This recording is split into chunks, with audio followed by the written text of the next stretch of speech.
It was supposed to be a club game like any other, but when Santos met Vasco da Gama on November 19, 1969, the capacity crowd at Rio's Maracana Stadium was there to see just one thing.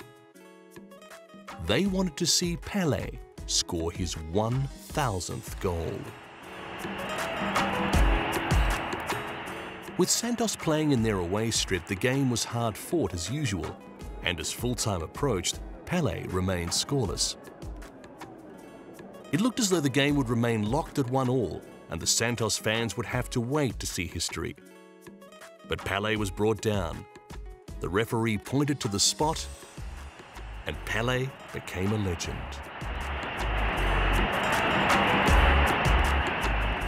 Brazil loved the man who had resisted the lure of big money to stay at home and play for his beloved Santos. He'd been at the club since he was 17. In 1958, he was part of the Brazilian national team that brought home the World Cup, and again in 1962, and again in 1970. Pelé was now moving beyond the sporting arena, with prime ministers and presidents all wanting to meet him. Brazilian President Jânio Quadros had already declared Pelé a national treasure. When the Queen of England visited Rio, she watched Pelé play in a friendly and presented him with a trophy.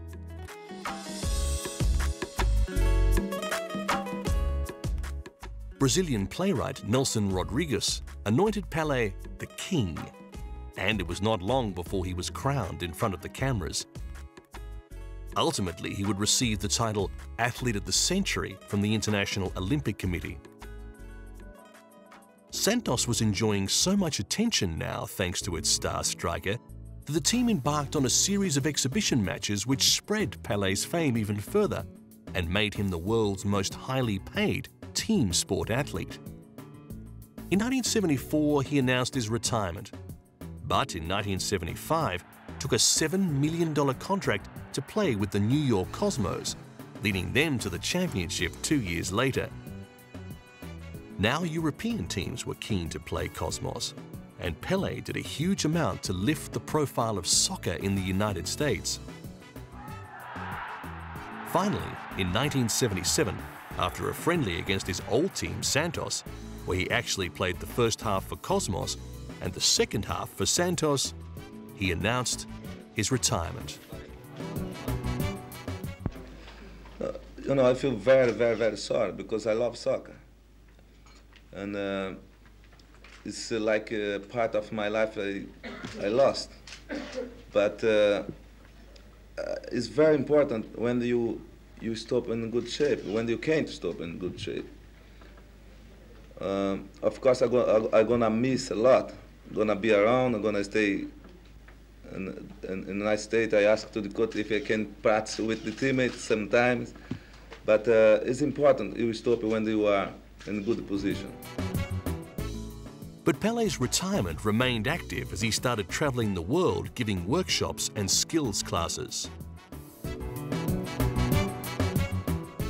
And wherever he went, crowds would still turn out for a glimpse of the king. And presidents still wanted to meet the legend, whose reputation was not diminishing. President Bill Clinton was even keen to display his foot skills.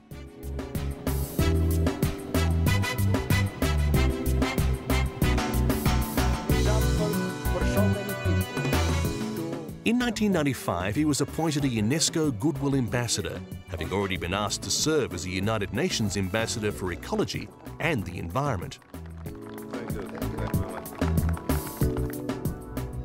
The reason Pelé remains prominent is not just because of past glory. He continues to work with young people around the world, not just teaching them skills, but respect for their opponent. He also speaks out for the improvement of conditions for the poor. The work he does now is just as important as his football career. Grow in the soccer, in the football, then I was there. In Africa and South America, this I love to do.